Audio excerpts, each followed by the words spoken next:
even really know how, when, or where to even start, because it's like sometimes I look in the mirror and I'm like, damn, she is a stone cold fox. Yeah. But then other days, it's like, wow, is that even my face? Like, can I just slowly peel it off and throw it away? Because I almost think that even the exposed flesh underneath would be more fitting for me, but most of the time, I don't even really see anything.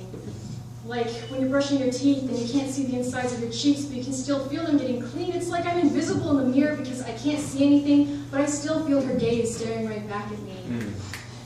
But maybe that's kind of a weird way to put it, because who can actually relate to that? I mean, I guess it's more like I'm the person living and thinking beneath all this fat. Like, even though you can't see her, I think that maybe I'm the only one who truly understands who I am. And then again, maybe I don't.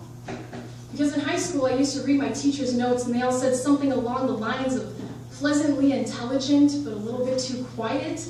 And I guess that maybe that's who I was to them, even though I get really stupid and too loud when I'm with my friends, so maybe I'm more than a few girls that I don't understand. And you know, maybe I'm not anyone at all, because sometimes I feel like I'm that pen at the doctor's office that doesn't really work all that well. You're trying to write legibly with it, but the ink keeps running out along the curves of a really important letter, so you keep retracing it over and over and over again. And I definitely think that that's also a really big part of who I am.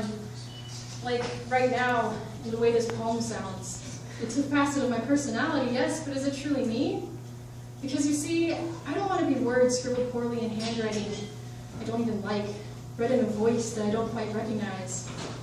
I want to forget about my face and my body, and I want to be something else entirely, like an abstract thought that you think is unique to your own mind, but then someone else voices it and you feel like the universe aligns.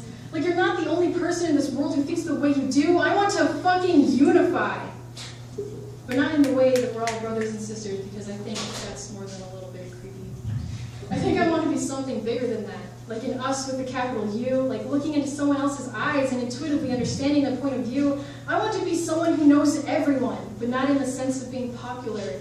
I want to relate to a wide range of faces, like that old lady you know has been places, and when you walk into her house, you can feel the vibrancy of her life in the way she bakes her cookies, and in the way they taste. I want to be that old lady. I want to be her fucking cookies. And I've never been a fan of distasteful self-deprecation, but I'm not in that level of realization where I think that I'm beautiful. I want to be cookies, but I'm still the unfinished dough. I want to be the old woman filling a house with her presence, but I'm still just a kid who doesn't even live in her own apartment. I want to live like I'm the final copy, but I'm not even the rough draft. You see, I've been limited to a couple of adjectives and maybe an adverb if I'm lucky, but maybe it's okay to be those things right now. Because a couple of words can turn into a verse, and a few verses can grow into a poem.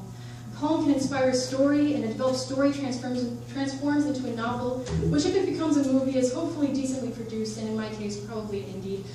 But if I am for now, just a few simple words. I'd like to add in maybe a couple of verbs like growing patiently and observe.